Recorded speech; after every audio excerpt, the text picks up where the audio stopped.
ಕಲ್ಯಾಣ ಇಲಾಖೆ ಅಧಿಕಾರಿಗಳ ಆಫೀಸ್ ಎದುರು ಪ್ರತಿಭಟನೆ ನಡೆಪಾಯಿರು.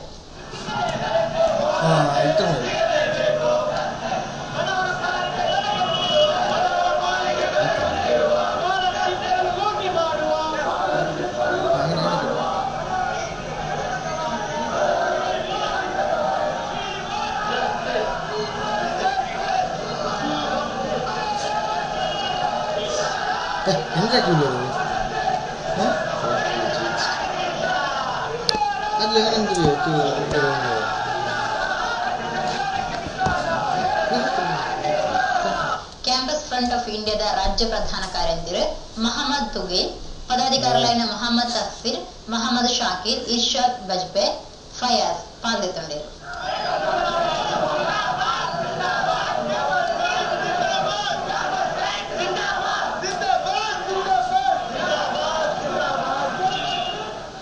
ನವಕೀರ್ತಿ ಯುವಕ ಮಂಡಳಿ ಪೇರ್ಲ